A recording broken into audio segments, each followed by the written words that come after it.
Hello and welcome to the Women in Sport podcast. I'm Julia George. It's February 2026, and in the second of our Olympic series, we meet the CEO of GB Snowsport, Vicky Gosling OBE. We're going to hear about Britain's epic female skiers and snowboarders and Vicky's own intriguing story. Vicky, just to start with, how did you get here? What are the moments in your life that brought you to CEO of GB Snowsport and the Olympics just ahead of us? Yeah, I think it was a sliding doors moment, Julia, to be honest. So I was in the military. I used to play a lot of sport in the military and representative sport for the Royal Air Force.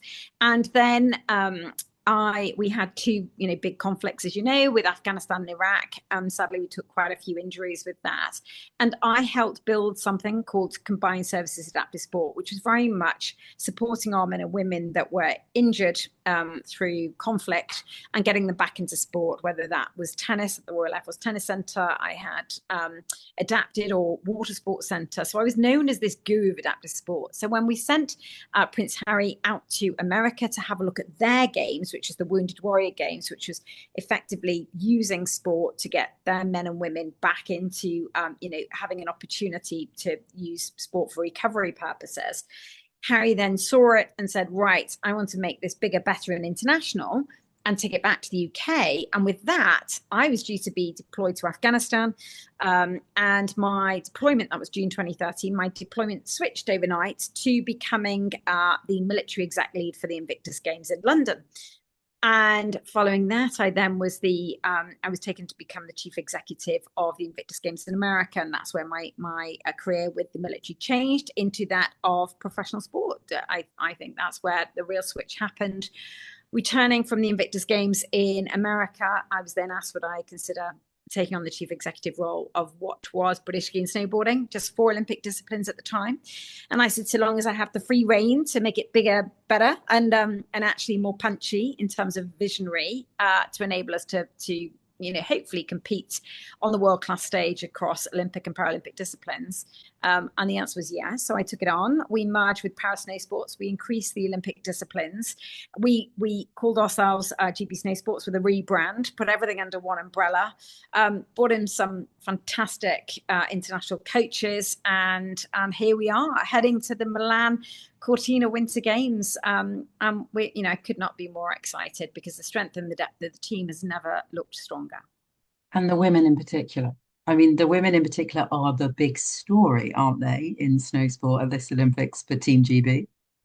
Well, we've got a documentary about it. So I think they must be, with She Who Dares coming online with TNT Sports. There's a documentary about 5 of our incredible female snow sport athletes. Mia Brooks, snowboarder. Zoe Atkin is our freestyle skier. Charlotte Banks, border cross, which is the 4 racing out the gates at the same time.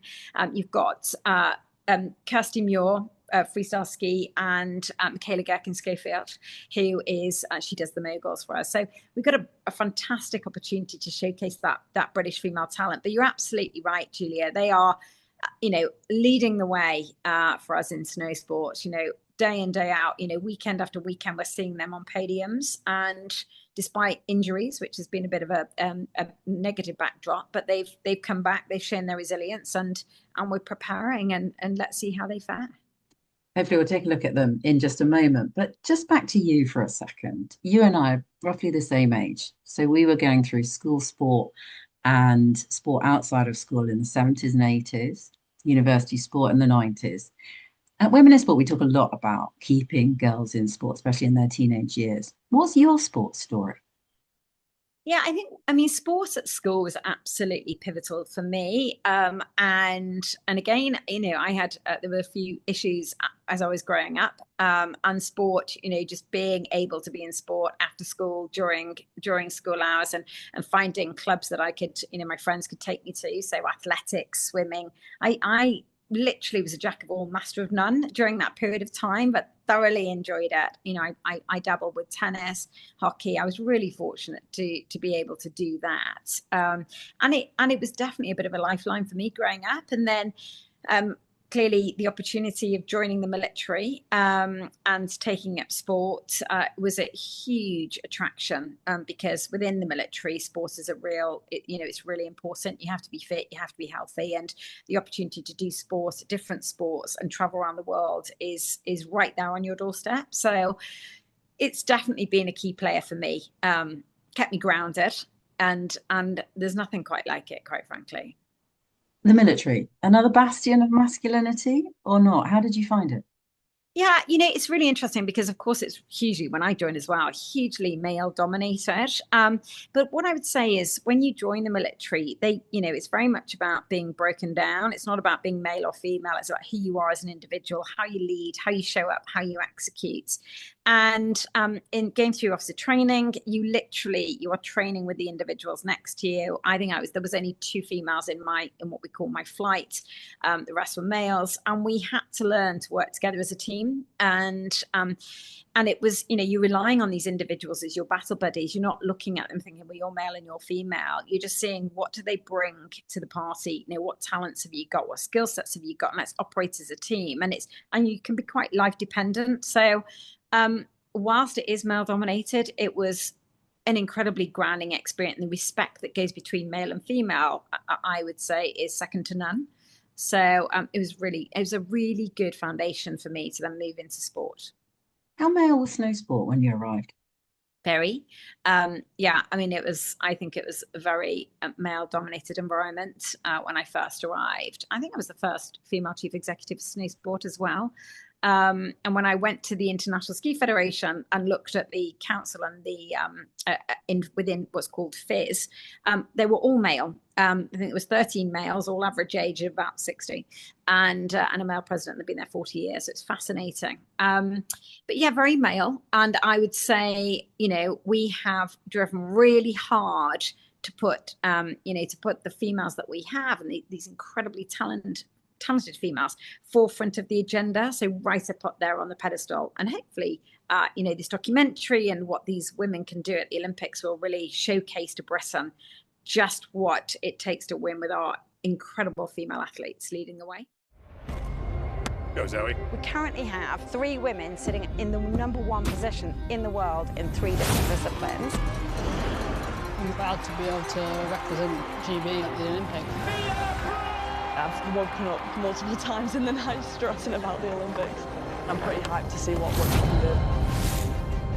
Team GB actually posted that I was a history maker. And I was like, oh, that's just happened. You're no longer just pushing your own limits, you're pushing the sport. Last Olympics to now, the level's getting the same. We are blessed with some incredible humans. They can absolutely deliver for us and make us proud.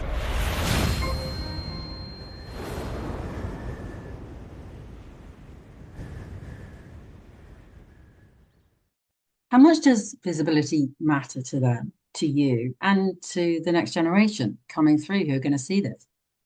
It matters hugely. So I was at a huge conference for a corporate entity just before Christmas, and I said to them, I mentioned a couple of male names, and everybody put their hands up and said they recognized them. But when I mentioned Mia Brooks and Charlotte Banks and Zoe Atkins, so world champions for Britain, nobody knew who they were, and I thought that was incredibly sad.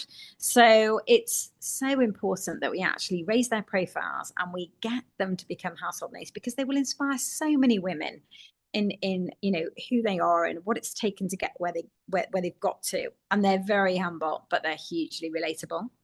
We'll talk about each of them in turn in just a second, but on this issue of as a group and what they say about the myth of female fragility and women being risk averse.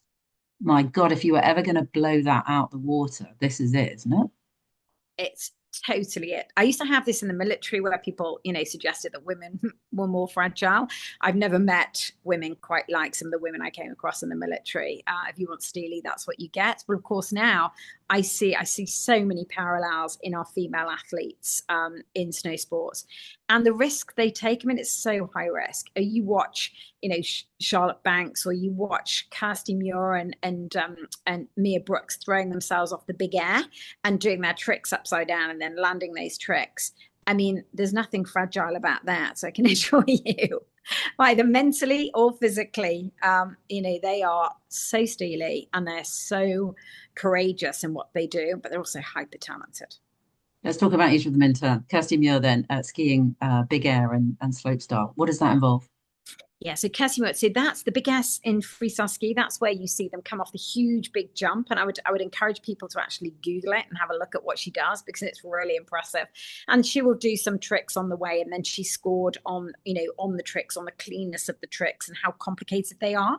And then moving into slopestyle, that's where you introduce the rails. So you've got the jumps, but you've also got the rails. And she again showcases what she can do with the rails, how much complexity can she put into the tricks, and she's marked upon how clean she actually performs it. And so I mean, Kirsty's a fantastic character. Again, very slight to look at and beautiful auburn hair. And then when you watch her, actually, she comes across initially as quite timid, and then you watch her in action.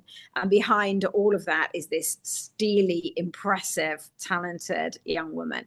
The level in ski and snowboard is just like skyrocketed. I mean, women now are doing triples, doing double 16s, like all of these things that just like they weren't like a few years ago. Let's switch to the half pipe and skiing with Zoe Atkins. Tell me all about Zoe. I mean, Zoe, some people may have heard of Izzy Atkin, who was also, she was an Olympian. She won a silver medal in Pyeongchang as a freestyle skier. But Zoe does the half pipe. So imagine it's just like a great big pipe that's going downwards, cut in half. And it's got really sharp, hard edges. So she goes into the pipe, and then she slowly works her way down. And at each time she pops out the pipe, then she'll do a trick, a big jump, and then she'll come back into the pipe, which is very technical, because, of course, if she hits the edge the wrong way, it could be catastrophic. Zoe is our current world champion in this discipline. And again, she's beautiful, she's slight, but she is unbelievably impressive when she takes that pipe on against some of the best in the world. And we couldn't be prouder of what she delivered in March as the overarching world champion. So she's going to be brilliant to watch. Youngest member of the team, Mia Brooks, 16 when she became world champion. She's just turned 19. Big air and slopestyle. What are her chances in these Winter Olympics? Yeah, well, Mia, as you say, world champion at 16 in snowboarding, freestyle snowboarding. She's also won the overarching Crystal Globe across slopestyle and big air. So that's the same discipline as Kirsty, but on a snowboard. So with the big air, with a big jump, and then they're taking on the rails in slopestyle. She's, this is going to be her first games. So, we are literally trying to keep very much focused on keeping calm and carrying on, and not letting the noise of the Olympics distract her too much, because it could be quite intimidating. If you speak to Kirsty, it was her first Olympics in Beijing, and she said she found it, it was quite intimidating to start with. So this will be Mia's first games, but I mean, Mia's used to competing in the X Games. She's used to competing in the World Championships, and she's certainly got the talent. But this is high risk, and so anything can happen on the day. Anything can happen. So we wouldn't want to bank on anything, but we know she's got what it takes. How's that? I think I just remember my dad trying to teach me how to turn on my snowboard and running behind me and shouting like, left, right, just running.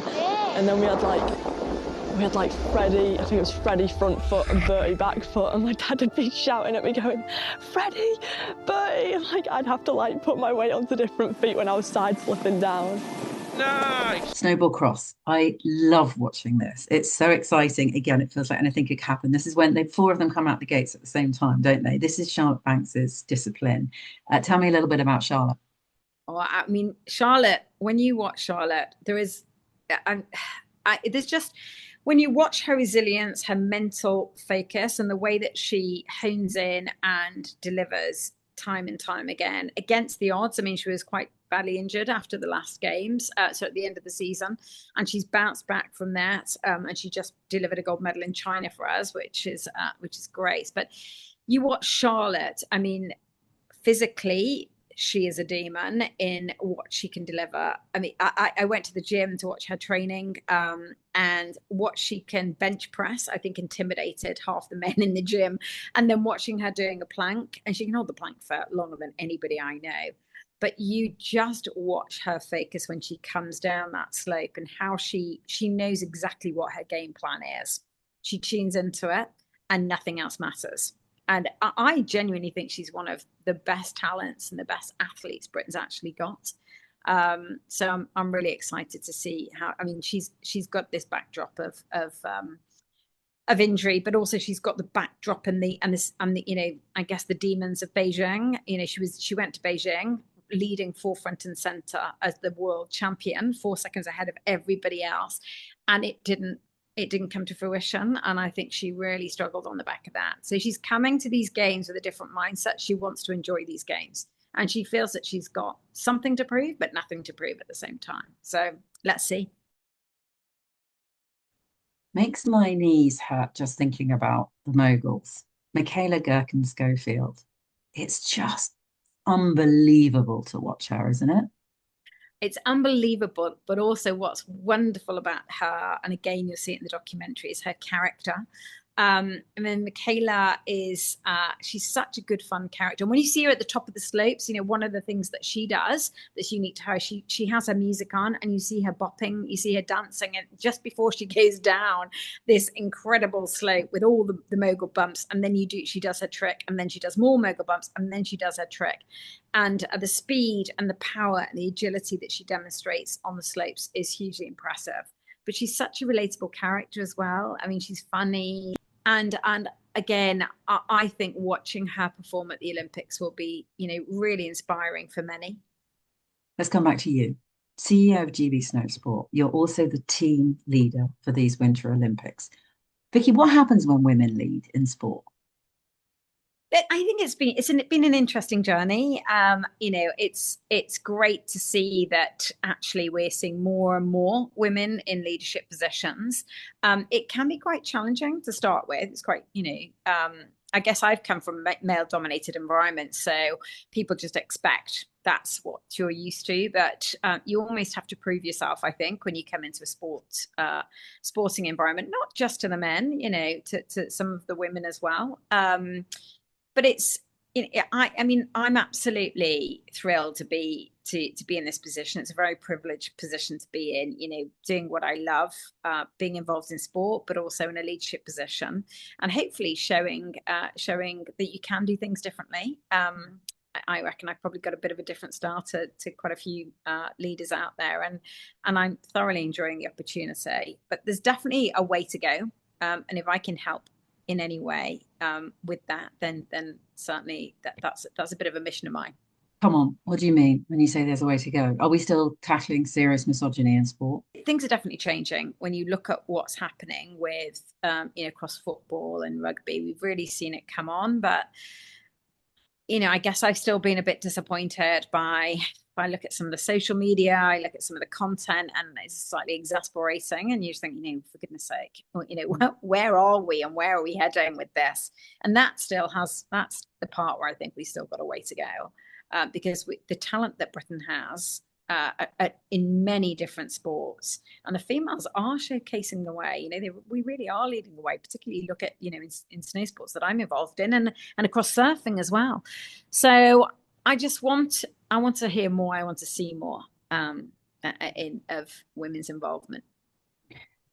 Paris Olympics, there was a lot talked about being the first properly gender equal Olympics. And, women in sport, we did push back against that. We're not trying to be the killjoys, but the entourage is not equal. The coaching is not equal. Is there a long way to go with that in snow sport too? We've got this incredible coach, Jo Riding, she's our female. I mean, she is our female coach. Your only female coach? She's our female coach. At the elite level, we have some female coaches in the pathway, but it's we really need to do better. Because Jo's fantastic, and we could showcase Jo all day long and what she brings, but the strength and depth isn't there in the female coaching, and we have definitely got to really hone in on that and see what we can do to improve it. Because if we could have Jo times 50, I'd be absolutely delighted. What makes you hopeful about girls and women in sport when you look at where you've come from, when you look at your own teenage daughter, and when you look at your team going into this Winter Olympics and beyond? Yeah, I am really hopeful. You see how far we have come quite a long way. You see how far we've come again when you look at football, etc. I'm really hopeful. Here we are going to the Winter Olympics in Milan, first time in 12 years. It's on the same time zone, and we've got women who aren't just expecting to be at the start line. We've got women who are expecting to win, and they are. We're up against, let's be realistic, we're up against nations like Austria and Switzerland and America who have mountain ranges and snow and financial resource. And we're kind of Britain, but we have got that steely Brits with grit mentality, and these women will be. I'm really hopeful that young girls and women will see this talent and be inspired and want to get involved. What are you looking forward to in the Milan Cortina Games apart from your own sports? Is there anything else that you've got have you got time to have half an eye on anything else? Well, we split over 4 different locations, so that'd be interesting. So in between traveling, no, look, I'm really excited when you look across the winter sports more generally, whether it's bobsleigh, skeleton, look at Tabby, look at Matt Weston, or ice skating, curling. We've got an incredible sort of set of athletes going with Team GB this year. And I love winter sports. I really do enjoy. I love figure skating. But when I'm not watching our own athletes competing, I will certainly be tuning into all the other disciplines and seeing how they're getting. We're like one big family. So I really hope we deliver this year. Vicky, with just a few days to go before the Milan Cortina Olympics, it's amazing to grab the time with you to hear about your journey, but also about our expectations and hopes. And really good luck to you and to the whole team. Great to hear from another Olympic trailblazer, the CEO of GB Snowsport, Vicky Gosling OBE. If you appreciate what we do, we'd love it if you headed to our website. It's womeninsport.org, where you can sign up to our newsletter, donate to our charity, just get involved in our work. Thank you so much for watching the Women in Sport podcast. I'll see you next time.